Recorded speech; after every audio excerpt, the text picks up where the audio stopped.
Kita update kondisi dari ketegangan Timur Tengah, pemirsa. Televisi pemerintah Iran merilis rekaman serangan drone kamikaze yang diluncurkan untuk menghancurkan target di Israel dan pangkalan militer Amerika Serikat.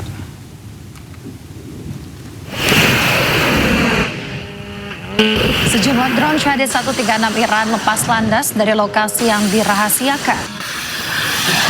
Angkatan Darat Republik Islam Iran telah berhasil menghancurkan pangkalan militer Amerika Serikat di Timur Tengah dan sejumlah wilayah Israel. Serangan ribuan drone berbiaya murah ini telah merepotkan pihak Amerika Serikat dan juga Zionis Israel.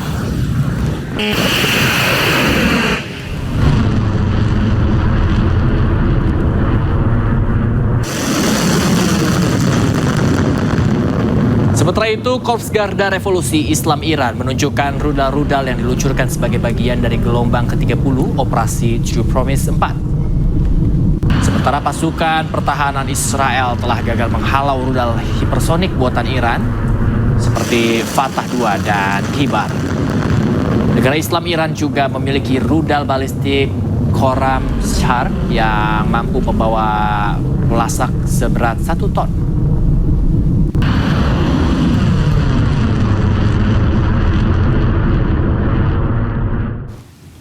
Pemirsa, warga Tel Aviv panik dan gentar saat serangan udara Iran berhasil menembus pertahanan udara Iron Dome. Pemirsa, warga Israel ketakutan saat sirine meraung di udara. Mereka kemudian bergegas menuju tempat perlindungan bom atau bunker. Sistem pertahanan udara Israel atau Iron Dome terpantau mencegat rudal Iran di langit Tel Aviv. Namun sejumlah rudal Iran justru berhasil menembus jantung negara Zionis tersebut. Sejumlah orang dilaporkan tewas dan terluka, sementara itu sejumlah bangunan rusak parah.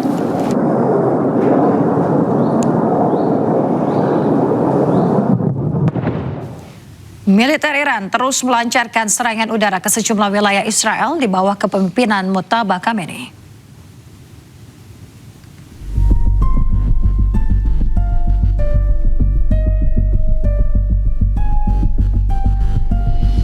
Inilah rekaman CCTV saat serangan udara Iran menghantam lokasi konstruksi di kawasan Israel Tegah pada hari Senin. Menurut layanan ambulans Magen David Adom, 1 orang tewas dan 3 lainnya luka-luka dalam serangan rudal balistik Iran. Ini merupakan serangan gelombang pertama di bawah kepemimpinan Mojtaba Khamenei yang baru terpilih menjadi pemimpin tertinggi Iran.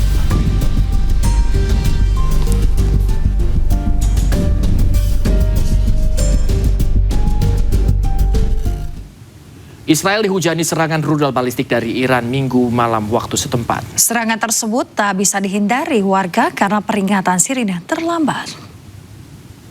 Ya Allah,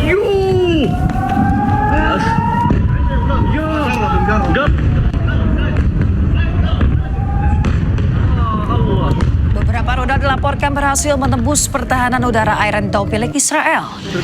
Serangan ini menjadi serangan balasan atas meledaknya kilang minyak Iran di Teheran pada beberapa waktu lalu. Kepanikan melanda warga Tel Aviv yang tidak sempat melarikan diri. Bahkan gempuran rudal sempat terekam oleh siaran langsung dari televisi lokal milik Israel.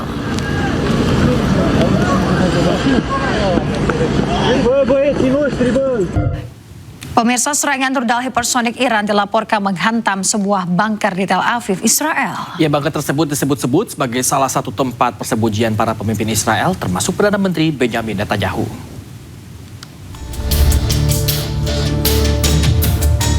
Kobaran api melalap salah satu tempat persembunyian bawah tanah para petinggi Israel akibat rentetan serangan rudal Iran. Selain terbakar, bunker tersebut juga dilaporkan mengalami kerusakan parah. Bunker tersebut dilaporkan merupakan bunker terbesar di Israel yang difungsikan sebagai tempat berlindung para pejabat Israel selama konflik besar. Sejumlah saksi mata mengatakan terjadi ledakan besar yang diikuti kobaran api dan menyebar di seluruh area. Sejumlah bus dan mobil yang berada di lokasi tersebut turut ludes terbakar. Warga sekitar lokasi ledakan juga panik berusaha menyelamatkan diri. Laporan awal menyebutkan rudal-rudal Iran menembus sistem pertahanan udara Israel, termasuk yang membidik sejumlah lokasi paling rahasia di Tel Aviv.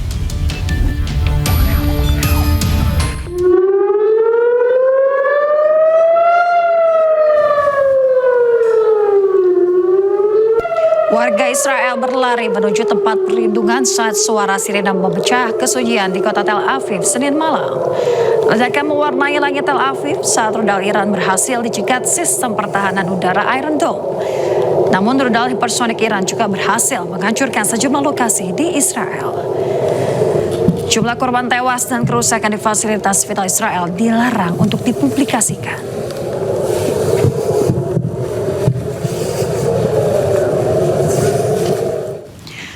Pemirsa, tepat setelah serangan Israel ke Bandara Internasional Mehrabat di Teheran, Iran, Garda Revolusi Iran kembali melancarkan serangan balik ke Tel Aviv, ibu kota Israel. Ya, akibatnya sejumlah bangunan rusak parah.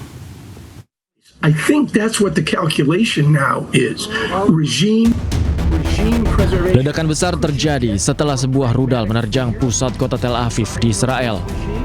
Serangan rudal Iran terekam saat siaran langsung melalui televisi milik Inggris. Serangan tengah malam tersebut diluncurkan usai serangan ke kilang minyak dan Bandara Internasional Iran diserang oleh militer Israel. Presiding over this regime? Sure. Aaron, I just want to break in for a moment because we're looking. Sementara itu, pecahan rudal menghantam jalan di kota Givatayim, sebelah timur Tel Aviv. Serangan itu merusak beberapa bangunan setelah pertahanan udara mencegat rentetan serangan yang diluncurkan dari Iran. Polisi menutup area tersebut dan tim darurat memeriksa kerusakan di sepanjang jalan. Tidak ada korban jiwa yang dilaporkan, sementara 2.328 warga Tel Aviv telah dievakuasi sejak awal perang. Akibat serangan udara Iran, 1 warga Israel dilaporkan tewas, sementara 3 lainnya terluka. Sementara itu, pemirsa, juru bicara pasukan Israel mengklaim 7.500 amunisi dijatuhkan di seluruh Iran, sementara 600 target Hizbullah juga dihantam di Lebanon.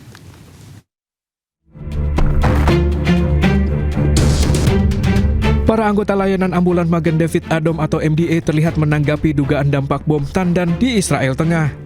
Rekaman video menunjukkan para medis dan polisi di lokasi kejadian dekat dengan lokasi konstruksi. 1 orang tewas dan 3 lainnya terluka akibat serangan rudal balistik Iran di 2 lokasi. MDA mengatakan 2 orang pria berusia 40 tahunan mengalami luka kritis akibat pecahan peluru, 1 diantaranya meninggal dunia di lokasi konstruksi. Seorang pria berusia 30 tahunan mengalami luka serius di lokasi lain di Israel Tengah. MDA pun melaporkan 11 orang tewas dalam serangan pesawat tak berawak dan rudal Iran sejak awal konflik pada 28 Februari lalu. Sementara itu, juru bicara pasukan Israel atau IDF mengklaim IDF telah melakukan 3.400 serangan. IDF juga mengklaim 7.500 amunisi dijatuhkan di seluruh Iran, sementara 600 target Hizbullah juga dihantam di Lebanon.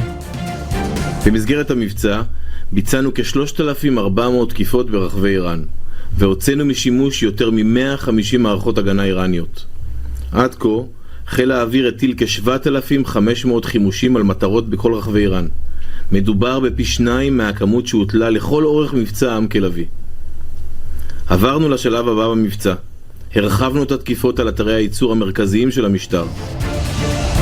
IDF berdalih fase terbaru serangan berfokus pada infrastruktur yang terkait dengan produksi senjata setelah intelijen Israel dilaporkan mendeteksi upaya Iran untuk membangun kembali dan memperluas manufaktur rudal.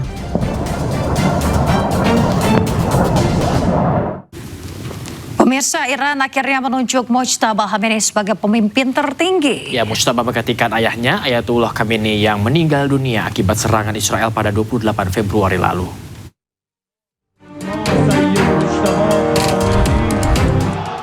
Warga Iran bersorak usai majelis pakar mengumumkan keputusan Mojtaba Khamenei diangkat dan diperkenalkan sebagai pemimpin ketiga Republik Islam.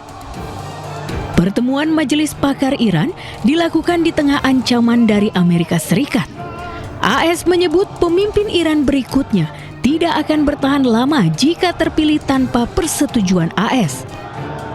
Warga Iran pun berkumpul di lapangan Fanak, Teheran Utara untuk meneriakkan dukungannya terhadap Mojtaba Khamenei.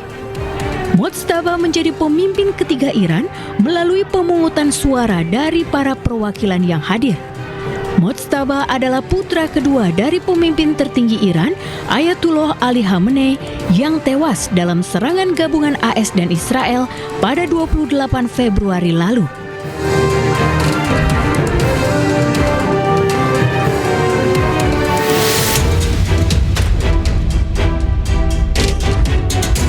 Mojtaba Khamenei.